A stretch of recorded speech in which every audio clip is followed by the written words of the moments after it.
guys. So we believe in you.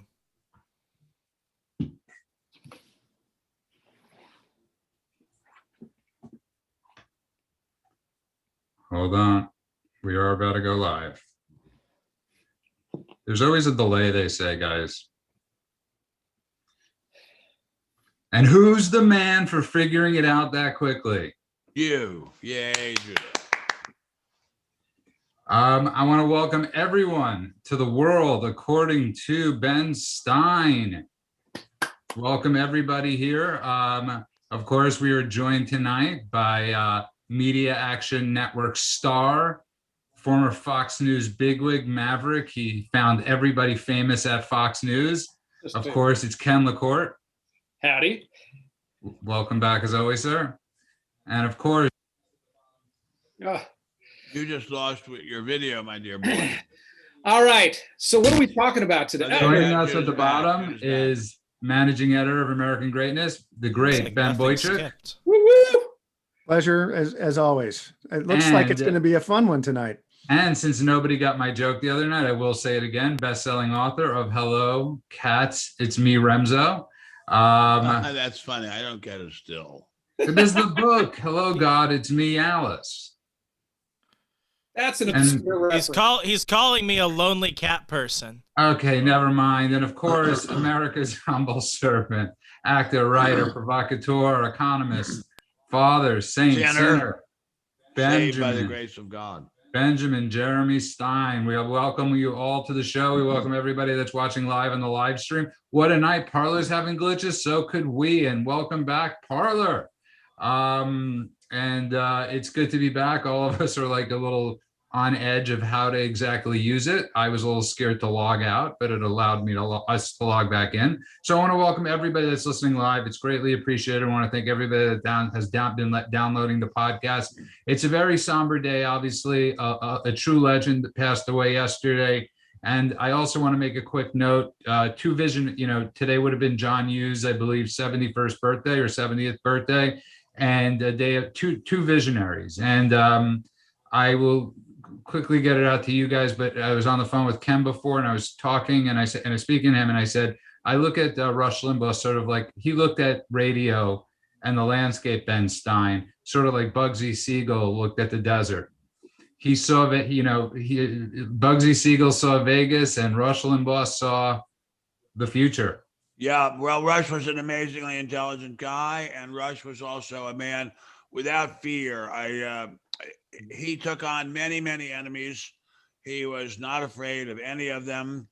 They could call him any name they wanted, and he just kept on preaching it, boys. He can preach it around, and he can preach it flat, and he was just great. I would say he took on every enemy, even himself. He had real problems in terms of substance abuse after he had gotten addicted after a surgery. He beat that. He beat an incredibly powerful addiction by his faith in God. And I think he wanted to bring America back to God. And that was no small order, but he worked mightily hard at it and did beautiful craftsmanship.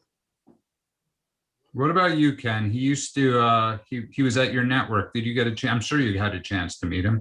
I met him a couple times. I first met him when I worked at Ailes Communications in the late 80s, early 90s.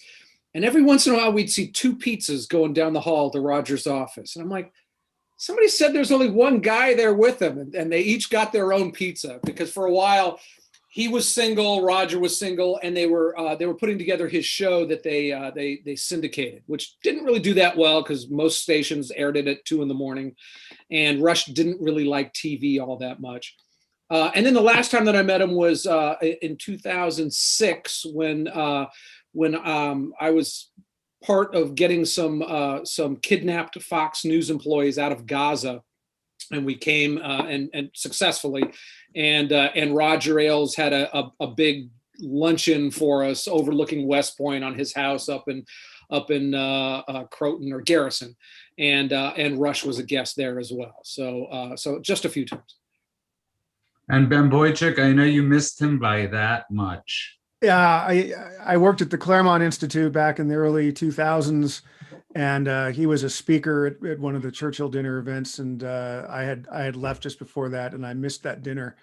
But I was a fan of the show. I think I started listening around probably in 1989, and listened pretty consistently until around 2005, and then would listen sporadically after that. But the main thing, and one thing for which I am enormously grateful, is that in the early days of American greatness, and really up until shortly after the November election, Rush would often read our articles on the air. He would often read them in their entirety, and he would spend an hour of the show talking about many fine articles that published in American greatness, and that has helped our audience tremendously. And so we'll always be very grateful to him for that. Good job on the Larry Klayman style plug. Remzo, you being the youngest of the lot by just a year or two. Just a smidge. Do you see how he paved the way? I mean, how did you look at Rush Limbaugh? If Rush Limbaugh was not on air, I would have never gotten into podcasting. I would have never gotten into journalism. I don't think I would have gotten into half the trouble I have in my life, but ultimately it's better because of that. My mom used to pick me up from school as a kid, and Rush Limbaugh would be on the radio. And this is my only Rush story, but in 2016, I was at Newsbusters at the Media Research Center, and I had been writing a couple articles about Elijah Cummings and John Lewis of Georgia. It was during the time of the Pulse nightclub shooting, the first Black Lives Matter series of riots, and they were arguing on the House floor about the no fly, no buy situation for guns. So I had actually found through Judicial Watch at the time that John Lewis and Elijah Cummings were both on the no fly list from the 60s through the mid 80s. So they would not have been allowed to buy a firearm at that point. So I put that out. My editor got it out fast. He's like, we gotta push this. We gotta push this. So someone comes over to me. It was one of my editors. They put their hand on my shoulder. They're like, hey, we got your piece in front of Rush Limbaugh. He's going to go ahead and talk about it first thing tomorrow. And then the very first thing he talked about, Brexit. And no one cared about my piece. We care about it. We still care about it, Remzo. It's one of the few moments of journalism where it's like, I'm so proud, and nobody read it. It did well. We're proud of you anyway, Remzo. Thank you. No, I mean it did really well. But I remember going home. I'm like, Mom, Dad, Rush is gonna talk about my piece. And then the next day they're like, yeah, no one saw Brexit coming. And I'm like, you got to be kidding me. That's actually a great story. But Ben, you raised a great point. I don't even want to bring up the places, but the vitriol and the hatred towards a person that nobody has met coming out and people are spewing online. You're right. This guy suffered. I mean, he was open and honest about his addiction issues, and he overcame them. And aside from his legacy of, you wrote such a great post yesterday that he always, no matter how big his mansion was, he always was still the working man's, he was sort of working like stiff. He was a very hard working man. Very hard working. He had an astounding mansion. I could hardly believe it, especially considering the location it's in. And yet he was a working man. He was a hard working man. But I think the main thing about him was just fearless. And that is what it takes in today's world. We are facing a world where all the big guns are aimed at us. All the big guns want to not just kill us, but tear our bodies apart and have the buzzards or whatever those birds are called eat us. And it's a very difficult world, and we are really way poorer just as a species without Rush. You actually brought up something great because Rush, the band, had a song called "Working Man." That was like their first big hit, and Rush Limbaugh truly was a working man. And Ken, do you think there would be a Fox News? I mean, without a person like Rush Limbaugh, do you think he sort of paved the way? There would have been a Fox News without Rush Limbaugh, but certainly, I think that he proved that there was a huge market out there that understood that the media that the mainstream media didn't represent them, and that they were willing and eager to look for an alternative voice. We used to joke at Fox that we discovered a niche, and that niche was half of America. And Rush discovered that early on. And so certainly that probably made it easier for a Rupert to say, yeah, here's $1 billion, put it on, lay it down the table on Fox. But so clearly he paved the way in that way. Ben Boychuk, I'll ask you. I want to go back to something else. There are many of us out there, scribblers, and as some horrible person in Hollywood said, schmucks with an Underwood. But very few of us are as brave as he was, and he had every kind of talent, but bravery was the main one. That's what it takes now. He had every kind of courage, but bravery, every ounce of him was brave. No, you raise a great point. He was on an island alone, and by himself. I mean, it's funny because I'm thinking about the band Rush, and there was a great documentary on them, how many people they influenced, how many generations of listeners and viewers and people that got into the business. Ben Boychuk, a person like Rush Limbaugh, spurred. He kind of made AM talk radio great again, didn't he? I mean, he really, after the fairness doctrine went away, he was able to get in and really, take advantage of a brilliant opportunity. I just remember, but he was also, he was wonderfully entertaining, and I just remember how funny that show was, and it was the kind of humor that it really sort of underscored that, conservatives, or if you don't like the word conservative, people on the right didn't have to be stiff. They could be fun. And, he clearly had a good time doing that show, and it made it possible for us, as listeners, I was in college when I started listening to that show. And it kind of emboldened, I think, a generation of young people on the right and young activists to be able to say, not only can we do this, we can, we have this sort of brand of politics, but we can also have a good time doing it. And make money at it. I mean, I don't think it's to be sneezed at that he became a very rich guy and showed that it wasn't just us poverty-stricken writers and pundits who are on the right. You could make money at it, and we know lots of other people have done it.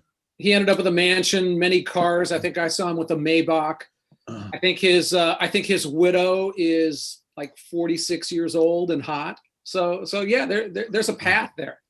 God bless Rush Limbaugh. And on that note, if you just tuned in, we've had some technical difficulties, but you are listening to The World According to Ben Stein. And this show wouldn't be made possible without a lot of people. It takes a lot of help. And Remzo, if you could please tell people where they could find this. I know you're still a little under the weather, but if, like all true champs, you're riding it. So Remzo, please tell people. Go ahead and make sure. Now it starts. As soon as you bring it up. I was so good just before. Please go ahead and hit the subscribe bell above so that way you get notifications whenever the show goes live. You can go ahead and share this with everybody, your lovers, your friends, your enemies, your haters, everybody. And please do know that we are everywhere across Al Gore's amazing internet. You can find the podcast on iTunes, Google, Stitcher, Amazon, Audible. If you can think of it, we're probably there. And please leave us an honest rating and review over at The World According to Ben Stein on Apple Podcasts. That's the #1 distributor of all podcasts throughout the world. If it matters there, it matters everywhere else. Helps us grow our listenership, lets people know the fun we're having, and get us in those trending charts. It's The World According to Ben Stein on Apple Podcasts. Yeah. Perfect job, Remzo. Welcome everybody back to everybody back. I can breathe now. According to Ben Stein. And Ben, I go to you because you've crossed every generation. You're one of the rare breeds, and I'm not saying this to blow smoke somewhere, but I've been out with you, and it people from the ages of 15 to 75 walk up to you and from a bunch of different things. Older and younger, right? And including from The Mask, and like I brought up John Hughes, and he was a multi-generational person, and he still is, even in death. And so will Rush Limbaugh be. As I look at the people on this panel, we have quite a few different generations here, and it's the very rare person, Ben Stein, that could touch so many different generations.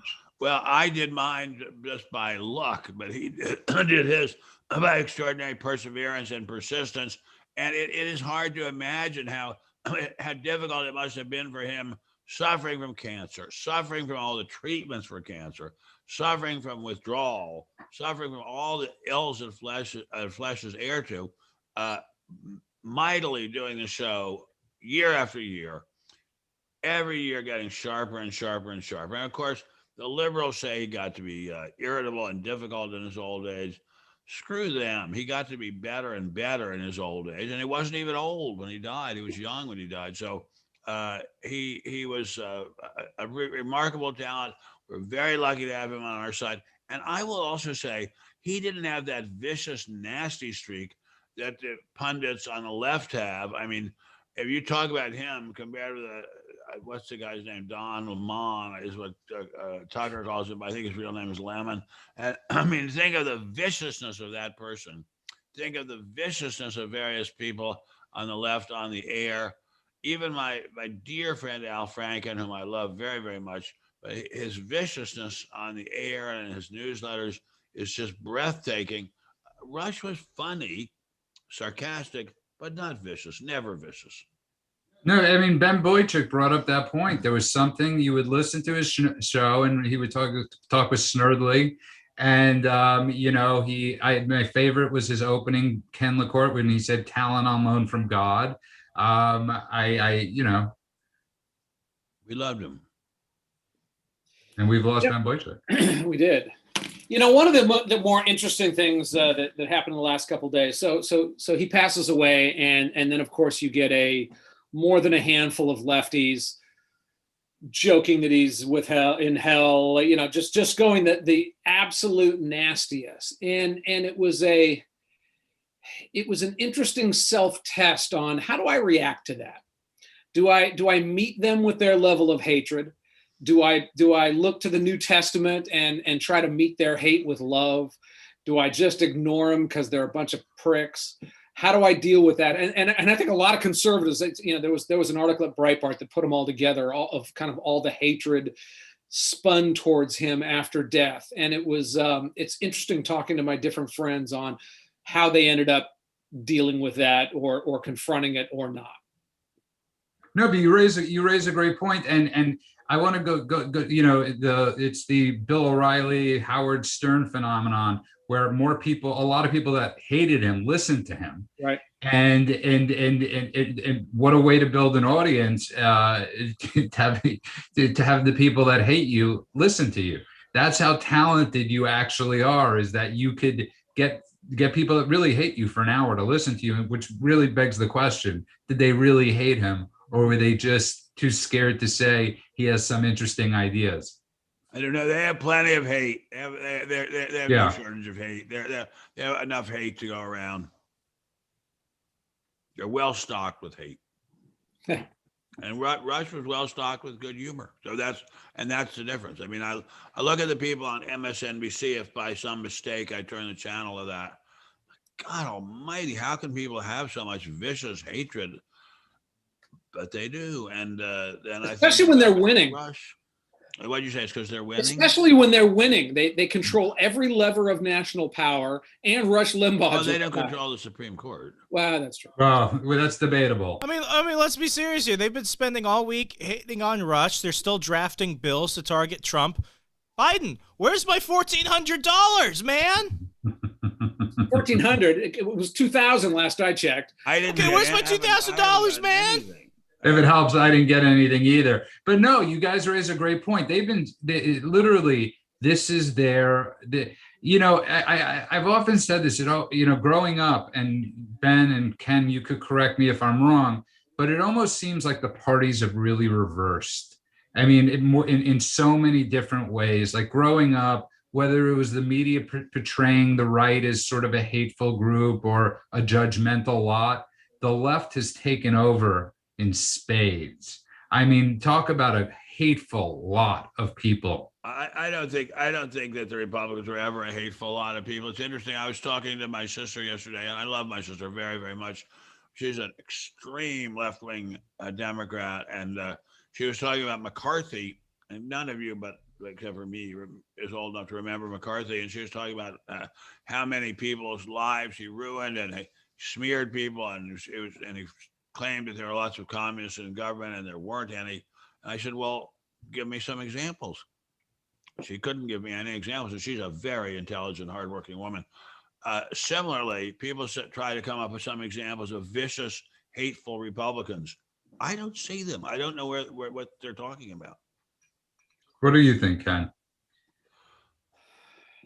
Well, I think your point that some of the things have reversed is absolutely true. I mean, there used to be a point where at least the caricature of Republicans was what we saw on what was the movie where they couldn't dance in town because the preacher wouldn't let them dance. Footloose. Thank you. You know, how dare you read that book? I mean, there was in the Midwest and other areas a time where the conservatives were like, hey, don't read this stuff. That's a bad book. And it's a little ironic that now, you know, the conservatives are just begging to be heard while liberals are burning books left, right, and center, whether it's in real time or whether it's online. But certainly the caricature, whether it was true or not, of the angry conservative, you know, some of them are still, but definitely many of the roles have swapped with what we see today, I think. Ben, in your wildest dreams, you're an extremely loving guy. In your wildest dreams, you no, and I mean this, and I want to get Remzo's thoughts on this also, because I mean the hate, the absolute hate. I mean the you know, listen, we all think things. We all think things and want to say certain things sometimes, but we don't. You know, it's called like a filter. It's called, we have a screener. Oh, but it's almost, it's almost, Ben, it's almost like they literally, it's foot to mouth. I mean, it's anything they want to say, they say it. Well, it's more than that. I mean, there's some kind of psychological problem with these people on MSNBC and CNN. Their level of rage is so pronounced. Their level of inability to distinguish fact from fiction is so pronounced that I would say it's something approaching a mental illness. It's not. It doesn't have to do with policy. It does have to do with policy with parties switching roles. Although let me back up here. There used to be in the South, in the deep South, some very, very, very angry senators and congressmen. Like there was a senator from South Carolina named Pittsburgh, Ben Tillman. And he really used to say unbelievably horrible things. I mean, things that were like things that were said in Hitler's Germany. But that was a long time ago. And I don't think we've seen in the last 80 or 90 years hatred like we're seeing now coming out of the Democrats. As I say, I think Remzo said this just a moment ago. They're winning.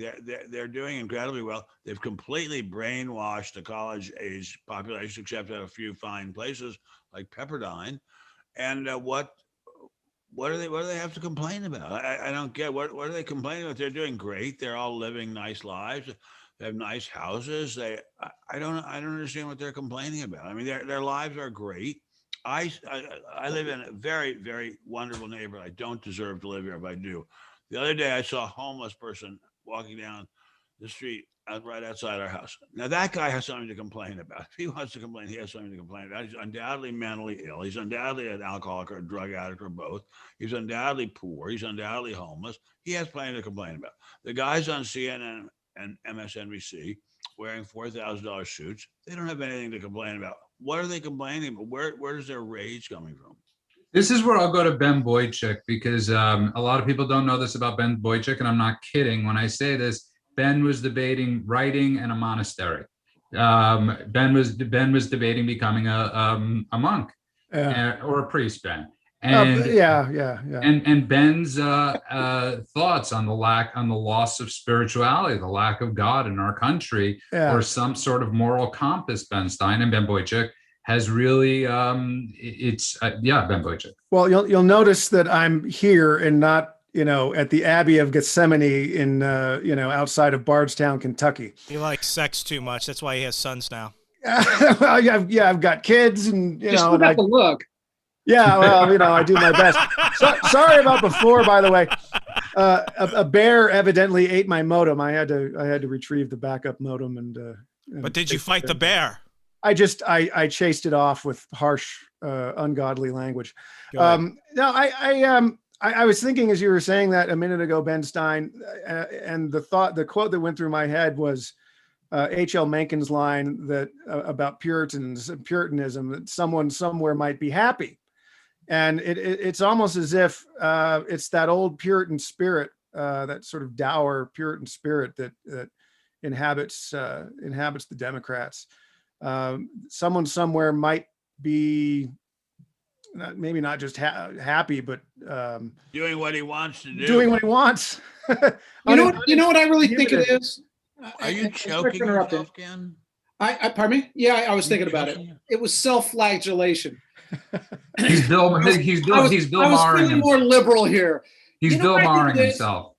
I think it comes down to the anti-bullying movement, which is what dominated my children, who are now 22 to 28. When we went to school, when most of us, Ben, went to school, it was Nancy Reagan saying, don't do drugs, don't do drugs. Well, for the past 20, 15 years, it's been don't bully, don't bully. And that helped create the victimhood culture of how to achieve power in America. Because what's the opposite of a bully? The opposite of a bully, who's horrible, is a victim. Pussy. Is a victim. What did Bremso say? He was referring to his cat. He asked his cat to come near him. Go on, Ken. And that is the ultimate. That is the ultimate coin in trade. I can't believe that. What did you just show us in front of me? I can't believe that. It's all right, honey. He'll be gone soon.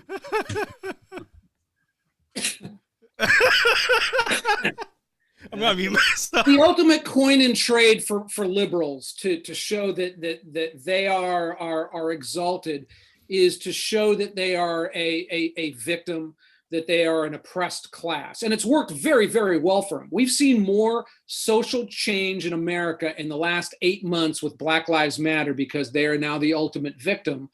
Oh boy, do I disagree with you about that. Go ahead, brother. You don't see social change coming because blacks portrayed themselves as the ultimate victim? No, not at all. The Black Lives Matter are not victims.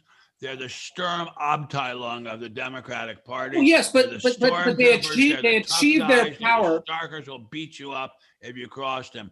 That's their strength. I didn't say they were physically scared. It's not their moral claims. It's their physical scariness. That's what's got us on the run. Look, IBM is, and all of these companies that every time I go on, I went on to, God, it was like Zoom today, and they changed it to the Black Lives Matter thing. I believe that they played on the victimhood card. Yeah, you're right. They scared some of them into that. But most Americans are like, look, you drive through a shitty neighborhood and you're like, ooh, there's a shitty neighborhood and everybody's black here. There must be some problem.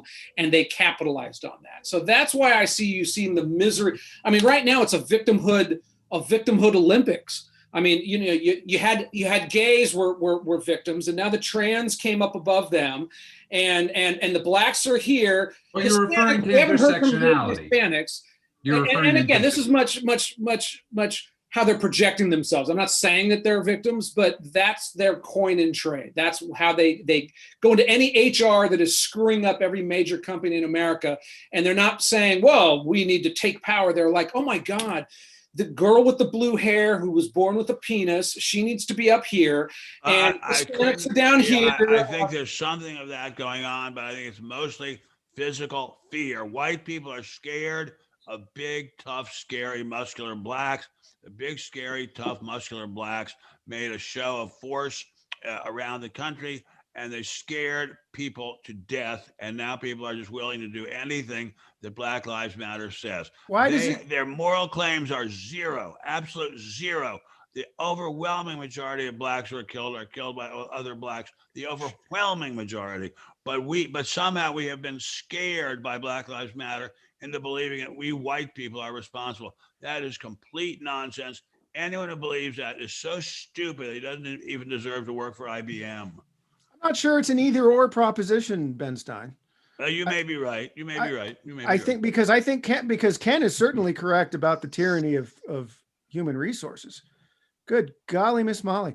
If I were king for a day, the first and only thing I would do would be to abolish all HR departments, dispossess those people of their assets, and exile them to North Dakota. They're a menace.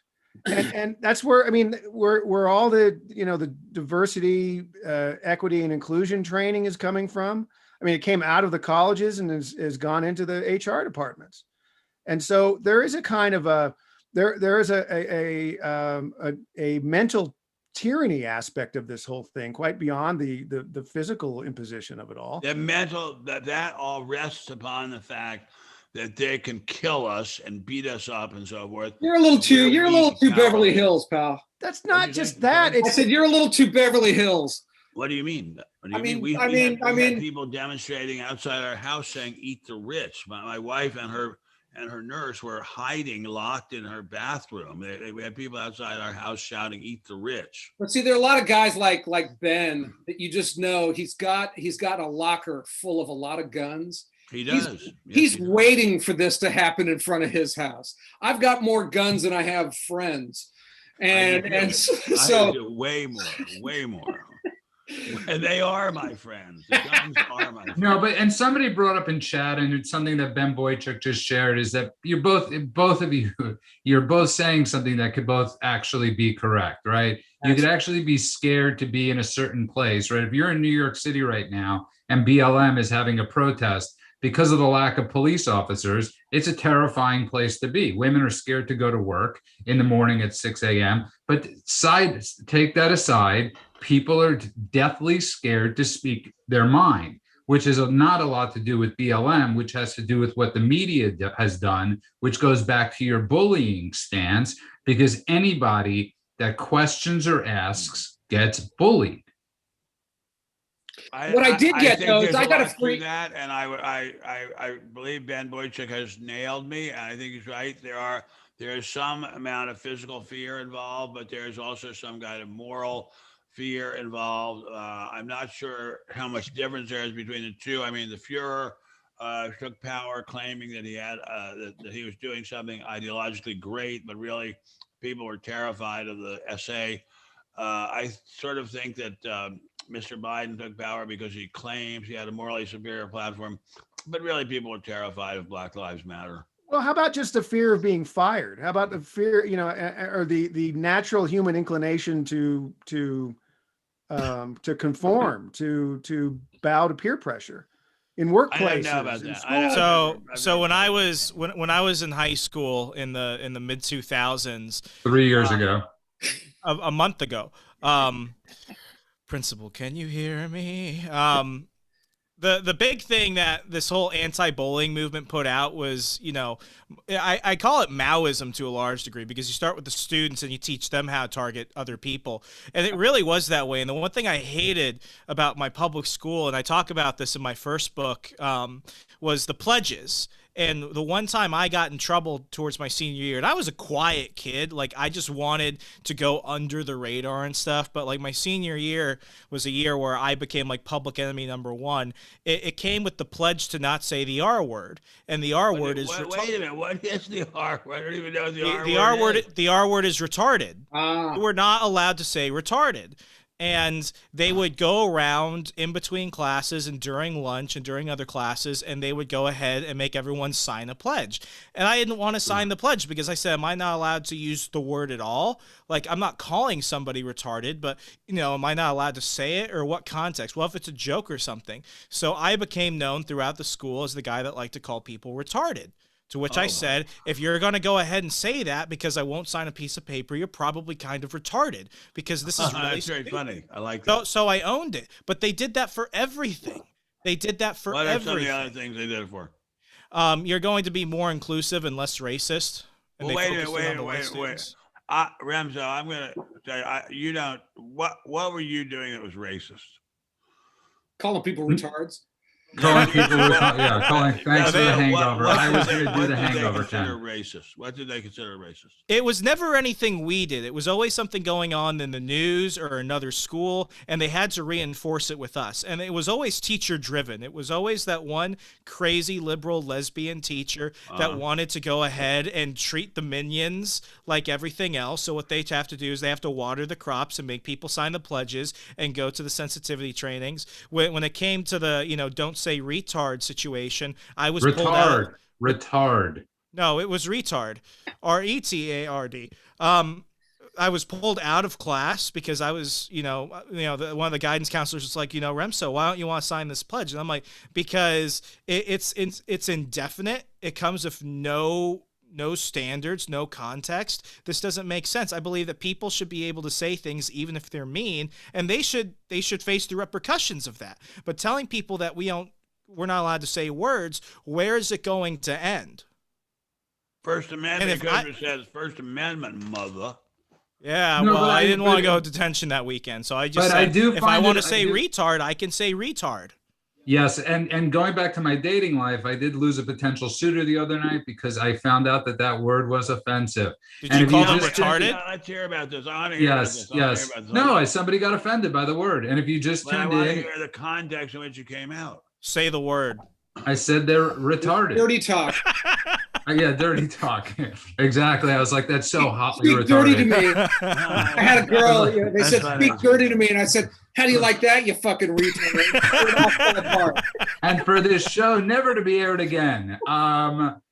This is the world according to Ben Stein. If you just tuned in, you are listening to 5 white Jewish Italian, And I have never, ever called Polak. anyone retarded in my entire Polak life. and Latino. I talking only about the wanted to world. call somebody retarded when they told me I couldn't say it.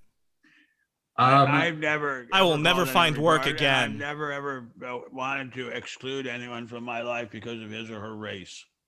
What about size? And on that note, Size? Remzo, please tell people where they could find the show.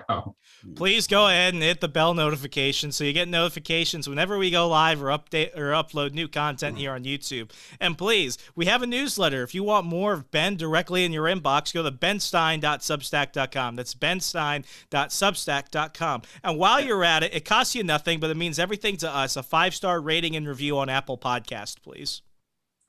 Welcome back to the world according to Ben Stein. And here's the thing. I love Ken's description of the show. It's 5 guys sitting at a bar. Ben and I don't drink, but a few of you do. God bless you, l'chaim. But a couple of weeks ago, there's a true story. A friend of mine and I went to visit his girlfriend in a restaurant in Venice, and there was a gender neutral bathroom. And so I went to the other one, and the flusher was broken. So I got back to the table and I said to the waiter, he said to me, I said, the restroom is broken. And he said, which one? And I said, well, what's the opposite of gender neutral? Is it the gender fluid bathroom? So let's just say he didn't find my humor quite funny. I thought it was, I thought, what?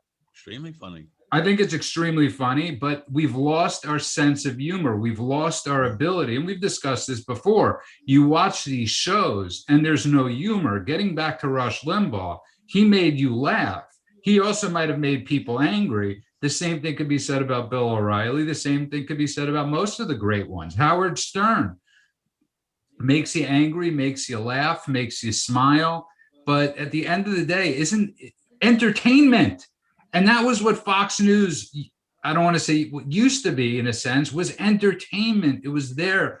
What happened, Ben Stein, to people entertaining us? Yeah, bring back Red Eye. I don't clear eyes. I don't know what happened. I just know people are very angry and confused. And but I will tell you, there's still a lot of happiness to be had in life.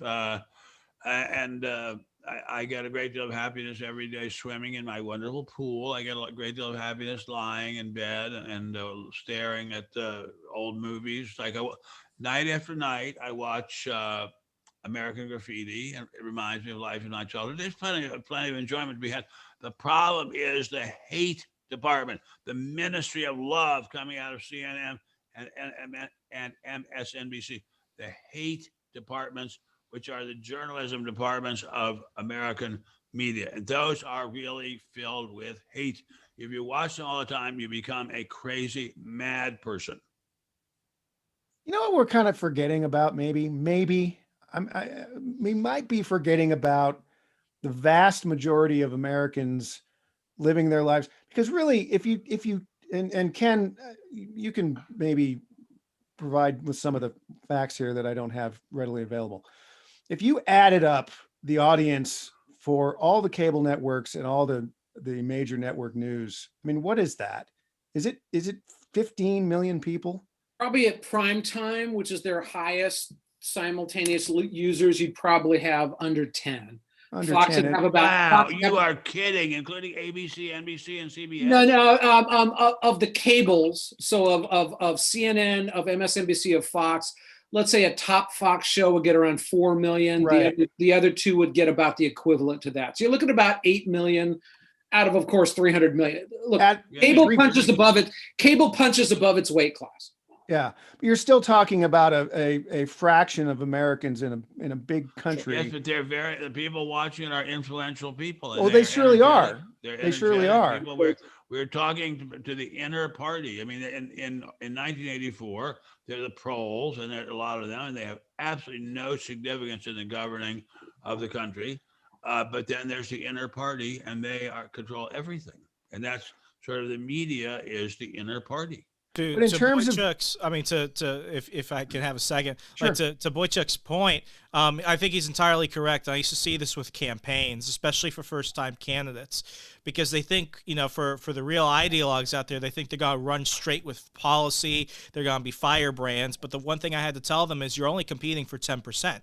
And this goes for local, state, and federal. I mean, really less than that, maybe 3%, because most people are politically apathetic. Most people tune out. Most people don't have solid opinions. Somebody might identify as a Democrat or a Republican, but really, when you look at the issues, they're going to flip-flop. More Republicans are for drug legalization than they might even think. More Democrats are for federalism than most people might think. I mean, when you actually go issue by issue, they're not as stiff-ribbed on that. And I think that's the big tyranny of Twitter and such. It really only reflects like maybe 1% of the immediate talking space in America. And if America really looks like Twitter, we would have Tourette's and anal Parkinson's. It's just not how most people react, because you go out in the world and it's actually pretty normal to an extent.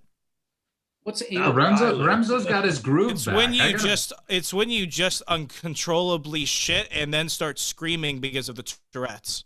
Oh. That's you're explaining every morning of Ben Stein in my life. And you guys don't even drink. And we don't. But it's really funny because it's not really funny, but what you just brought up, you guys are all bringing up a great point. When you bring up, you could add up all the late night shows, and Carson in his heyday multiplied them by 4 at least. Right. I would imagine Johnny Carson at one point probably had close to 30 million viewers watching him a night, between 21 and 25 at least. That's still, if you add up all of them together at this point, that more than doubles them combined. It still would be nice to be one of those people and be getting an enormous salary and having a limo take me to and from work. But it's true. The elite media preaches mostly to the elite, but the elite is very, very important. I mean, they're extremely important in deciding how things are going to go in this country. It's interesting. My wife's manicurist was pestering me all afternoon by text about will I pay her added income tax if Biden raises her taxes? I said, I have no idea what your income tax rate is going to be. I don't think Biden has proposed a schedule of new income tax rates. And at any rate, I think they started applying it around $1 million a year. And although my wife is an extremely generous tipper, you're not going to be making $1 million a year. So it's the elite are preaching to the elite, and the elite will be paying tax on a very large amount of income. So everything that the other elites are saying is relevant to them. You need to lead a column saying, "My wife's manicurist was pestering me all morning." Yes, That's a wonderful line. It's actually all afternoon. That's a wonderful line. All afternoon. Thank you. I'm sorry. No, and that actually is hysterical. I would definitely read that. But you guys all raise good points, though. It's this very few that's ruining it for everybody. Yeah. The problem is the very few are scary. The very few are the loudest in the room, and the very few could ruin the lives of many, many people. They sure do. I mean, when you think Americans know very little history, but I suspect our little group of 5 maniacs here knows that when Lenin took power in Russia, he had a few hundred members of the Bolshevik Party, or maybe at the most a couple of thousand, and took over the largest country in the world, and caused an awful lot of misery for an awful lot of people for a long, long time. It's astounding what a few strategically placed, very aggressive people can do. And I look at the people at MSNBC and CNN, there are not very many of them, and they can do a lot of damage. Well, one of my favorite books is Dr. Zhivago. And I remember the part where the doctor gets kidnapped by the Red Army, and he's like, when can I go back home to my family? And they're like, when the revolution is done. And Zhivago replies, well, when will the revolution be done? And the guy looks at him, he's like, the revolution will never be done. That's good. That's very good. That's good. That's good. And to your point, I talked to a military officer today who's actually going to come out and write a book on how the BLM / socialist agenda / critical race theory has injected itself into the military. And he was frightening, terrifying. It was frightening because I generally find myself to be an optimist, but when I hear a young guy who's a mid to high level commander in the U.S. military describing this, it's like the point that you made, that a handful of people in key positions can radically influence things. The Academy. And by the way, your friend who was talking to you about this is talking about a subject that has already been pretty thoroughly written about, that the entire army or military of the United States is being destroyed by the new practice of not promoting on the basis of ability, but promoting on the basis of race. And that is a really scary, scary situation. When the military has to fight the Chinese are not going to back up because a person is transgender. The Chinese win though, because diversity is a strength, and they don't have any. No, we get radioactive eagles. We have somebody eat them, and then we give them the Jacksonville flu. But I want to get back to. I had forgotten all about the Jacksonville flu, Remzo. Thank you very much. I want to get COVID, but awesome, and it tastes like Mountain Dew. I want to get back to something, because I want to get back to the Rush Limbaugh thing, because and Ben, I was talking to you about this the other night. How about me and your father both listened to Yankee games, or him, the Washington Senators, on the radio, and it's the greatest gift in the world. Somebody that could sit on the radio, and you could sit in your car, you could sit in your home, and you could just listen, and you could be entertained, and you could be angry, and you could be, but I mean, the talent that he had, people don't realize that every day for 3 hours, this guy sat down and entertained. What was his total people a week? 70 million people a week listened to him. And somebody in the chat brought up Paul Harvey. I wouldn't have found Paul Harvey if during like a Rush Limbaugh show, they played Paul Harvey. And I'm forever grateful, because I think Paul Harvey is one of the greatest of all time too. And but Ben, it's such a gift that people don't realize it, because he did it so effortlessly and so easily. That's called being a genius and being fearless. And it's also called having a good staff, although his staff, as I recall, was extremely small, but it was a good staff. And as I wrote and sent to you last night, he was not afraid of anything. I mean, how many people do you know who are not afraid of anything? I see friends of mine who are powerful, incredibly well-paid people in Hollywood. They're terrified all the time. They're really, really scared that if they do something, they'll cross the line and be fired. He was not afraid of anything. Can I jump in just a quick second? So I thought of you. You said that a similar thing last week, talking about in Hollywood, we're making so much money for doing so little, we're afraid to lose those. And we saw. I used to. I'm not anymore. And we saw 2 examples of the pussy way and the manly way, which is ironically by a woman, in Hollywood last week. We saw two people who were canceled. One was the poor dude on The Bachelor. He, like somebody went what to did he do wrong? Nothing. Somebody went to like a Southern Belle party, and he didn't immediately say that girl needs to be fired and whatnot. He defended her. He defended her and said she made a mistake. He defended her weakly, and then fell on his sword. I didn't understand. I apologized to the BIPOC, whatever the fuck that is, the BIPOC community and the blacks and this. And I'm sorry. What's the BIPOC community? I don't know. It's people of color is the last three words. And Black, then, indigenous people of color. What is it? Black, indigenous. Oh my God. So do they all have to be the one thing, or is it everybody? Black and a color, or anyhow. And then, of course, what's the next thing he does? He quits his job and he's out of thing. The other was this gal who I'm not a huge Star Wars geek, so I'd never heard of Gina Carano, but she also posted a Gina, if you're watching this, I love you. And we've spoken about her, Ken. Like, you're right. She posted. Gina, if I watch this, please don't beat me up. But it was the example of the way to do this, and Trump showed us the way. But the first guy fell on his sword. He's out of work.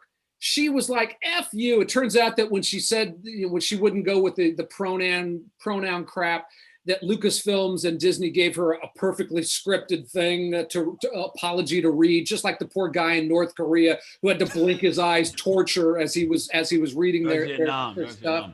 Vietnam, thank you.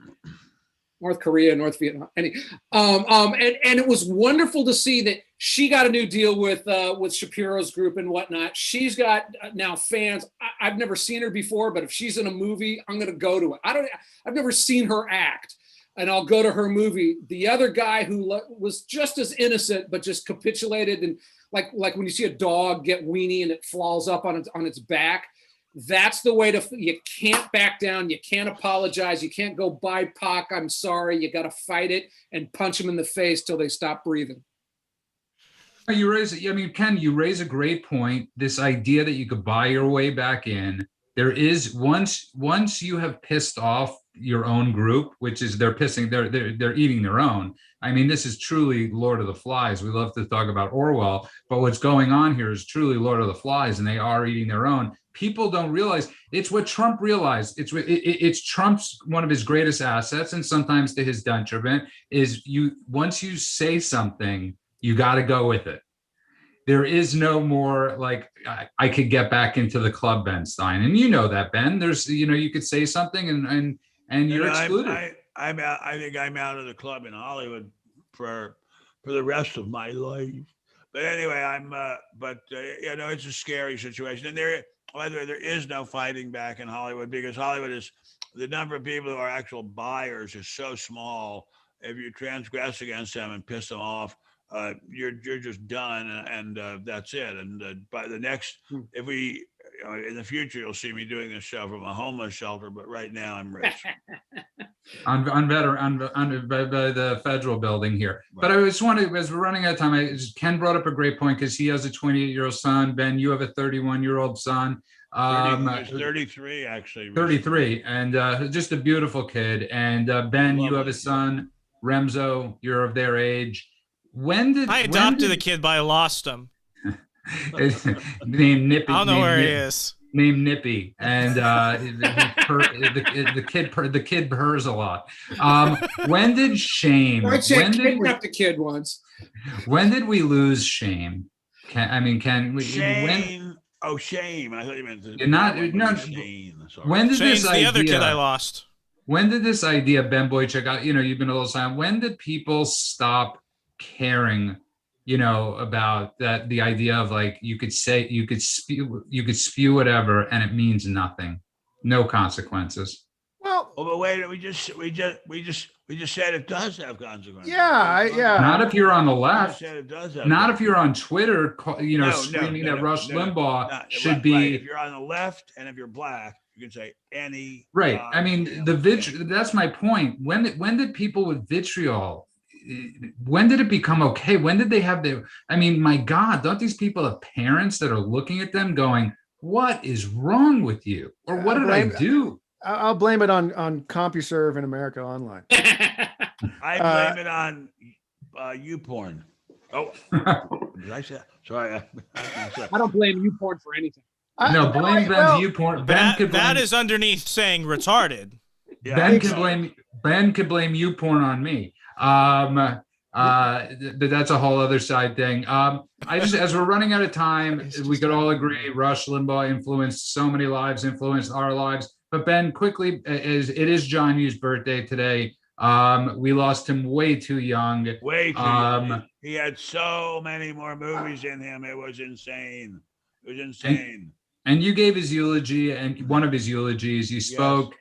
And why are there what was it like? There are not many Thomas Edisons. There are not many Shakespeare's. There are not many Dwight Eisenhowers. There are not many Richard Nixons. There just are not many people with that level of talent. He was one of them. I was incredibly blessed to have had his genius touch me in the smallest possible way, which made me able to have a nice house. And there just are very few people like that, and it's very, very sad. And for example, and I will give an example which is extremely current. In the civil rights movement, there was one Martin Luther King Jr. That's it. One Martin Luther King Jr. Nobody that came after him even could touch the hem of his garment. Interesting. And when we see that now, and it's a heart, as my wife would say, a heart-rendering sight.